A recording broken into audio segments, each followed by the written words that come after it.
নমস্কাৰ, মই নীলুফা ইয়াছমিন। মোৰ কবিতাৰ শিৰোনাম হৈছে হেৰুৱা পথত।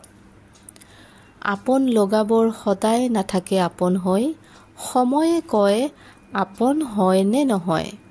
আজি এলাগি কিন্তু সময়ে কয় বেয়া লগাবোৰ ভাল হয়।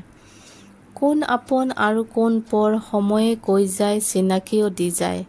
এৰা ধৰাৰ মাজত, খং আৰু মৰমৰ মাজত, দুখ আৰু সুখৰ মাজত কেতিয়াবা কিছু হাত এৰা পৰে আৰু কিছু হাত মজবুত হৈ পৰে।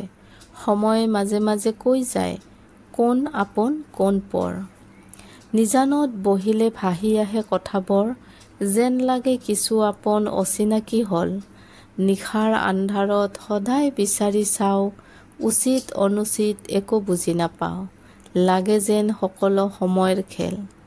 সময়ে মাজে মাজে কৈ যায় কোন আপোন কোন পৰ। ধন্যবাদ। মোৰ কবিতাটি ভাল লাগিছে যদি লাইক